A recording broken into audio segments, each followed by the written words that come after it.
संसद में फिर दिखा ओम बिरला का रौद्र रूप। ओम बिरला को ज्ञान दे रहे थे कांग्रेसी सांसद।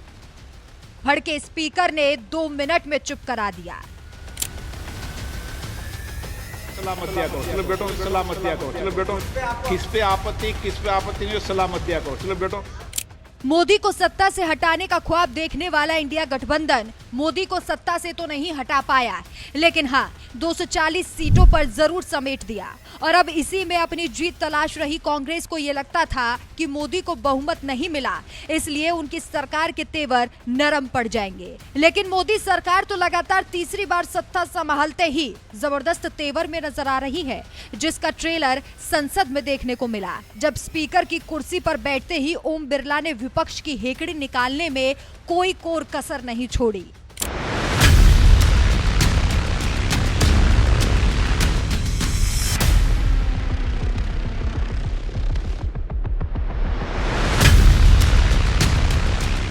वैसे तो लोकसभा में स्पीकर का पद संभालने वाला नेता एक बार स्पीकर की कुर्सी पर बैठ जाता है तो फिर वो किसी पार्टी का नहीं रहता।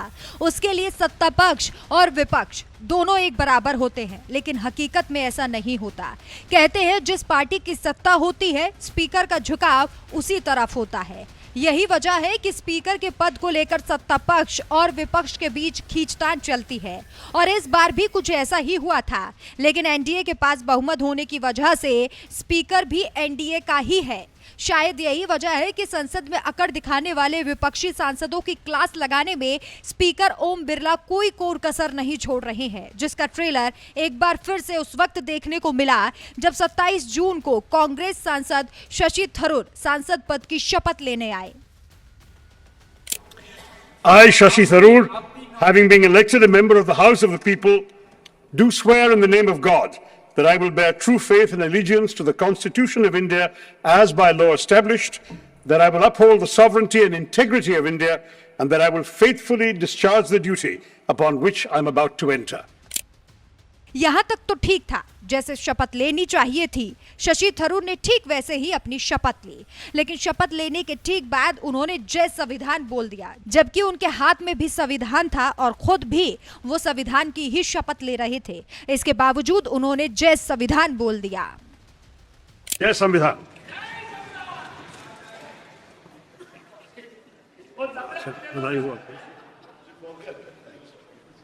संविधान की शपथ तो ले ही रहे हैं,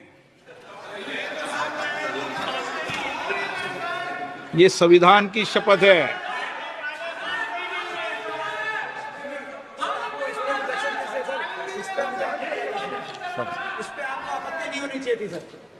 किस पे आपत्ति नहीं, सलामतिया करो, चलो बेटो चलिए।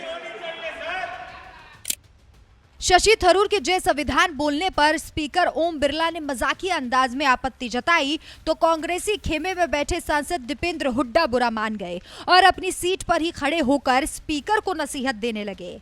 इस नसीहत पर आपको आपत्ति नहीं होनी चाहिए, जिस पर ओम बिरला ने भी मुंह तोड़ जवाब देते हुए कहा, किस पर आपत्ति और किस पर आपत्ति नहीं होनी चाहिए ये सलाह मत दिया करो, चलो बैठो। किस पे आपत्ति नहीं, सलामतिया करो, चलो बेटो चलिए। किस पे आपत्ति नहीं, सलामतिया करो, चलो बेटो चलिए। जिस अंदाज में स्पीकर ओम बिरला ने कांग्रेस सांसद दीपेंद्र हुड्डा को बैठने के लिए कहा, उनका यही अंदाज देखकर समझ सकते हैं कि बीजेपी को भले ही 240 सीटें मिली हो, लेकिन ना तो सरकार के तेवर में कोई कमी आएगी और ना ही स्पीकर के तेवर में, जिसका ट्रेलर स्पीकर ओम बिरला ने दिखा ही दिया। चलिए अब ये भी जान लेते हैं कि स्पीकर से डांट खाने वाले दीपेंद्र हुड्डा आखिर कौन है। कौन है दीपेंद्र हुड्डा? हरियाणा के रोहतक से कांग्रेस सांसद हैं दीपेंद्र हुड्डा। हुड्डा के पिता भूपेंद्र सिंह हुड्डा हरियाणा के पूर्व सीएम रह चुके हैं। रोहतक सीट से चौथी बार सांसद बने हैं दीपेंद्र हुड्डा। 2005, 2009, 2014 में रोहतक से सांसद थे। 2019 में बीजेपी नेता अरविंद शर्मा ने दीपेंद्र हुड्डा को हराया था। 2024 में एक बार फिर से दीपेंद्र हुड्डा रोहतक से जीते। 2019 में श्रेष्ठ सांसद का अवार्ड भी दीपेंद्र हुड्डा जीत चुके हैं। दीपेंद्र हुड्डा ने राजस्थान की श्वेता मिर्धा से शादी की है। कांग्रेसी दीपेंद्र हुड्डा की साली ज्योति मिर्धा बीजेपी में है। हरियाणा की राजनीति में एक बड़ा चेहरा माने जाने वाले कांग्रेस नेता दीपेंद्र हुड्डा आज भले ही संसद में स्पीकर ओम बिरला से डांट खा गए हों, लेकिन साल 2019 में स्पीकर ओम बिरला ने ही उन्हें श्रेष्ठ सांसद का अवार्ड भी दिया था। यानी कोई अगर सांसद बेहतर काम करता है तो स्पीकर ओम बिरला उसे सम्मानित भी करते हैं, और अगर कोई सांसद उन्हें नसीहत देने लगे तो उसे डांटना भी नहीं भूलते। बहरहाल स्पीकर ओम बिरला के इस रौद्र रूप पर आपका क्या कहना है, हमें कमेंट करके जरूर बताइए। इसके साथ ही आपातकाल की याद दिलाकर स्पीकर ओम बिरला ने कांग्रेस को कैसे चिढ़ाया, आइए आपको वो भी सुनाते हैं।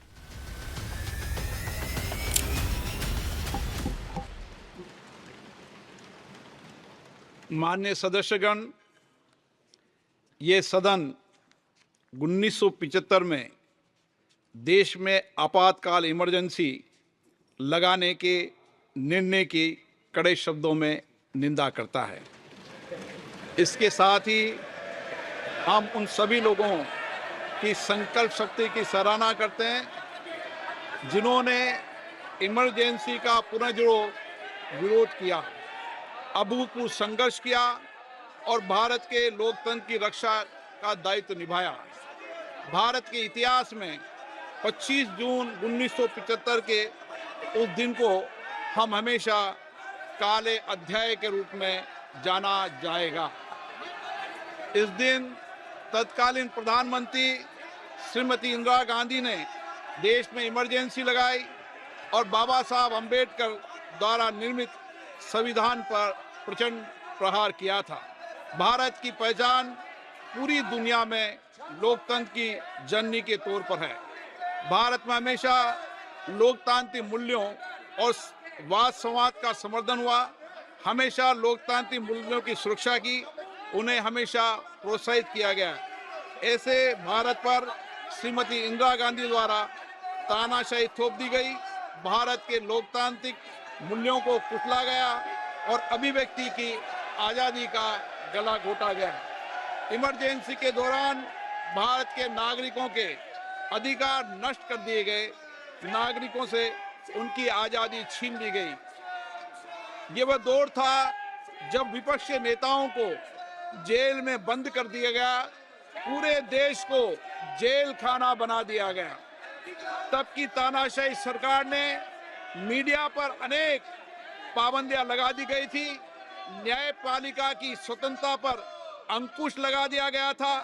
इमरजेंसी का वह समय हमारे देश के इतिहास में अन्याय काल का एक काला खंड था।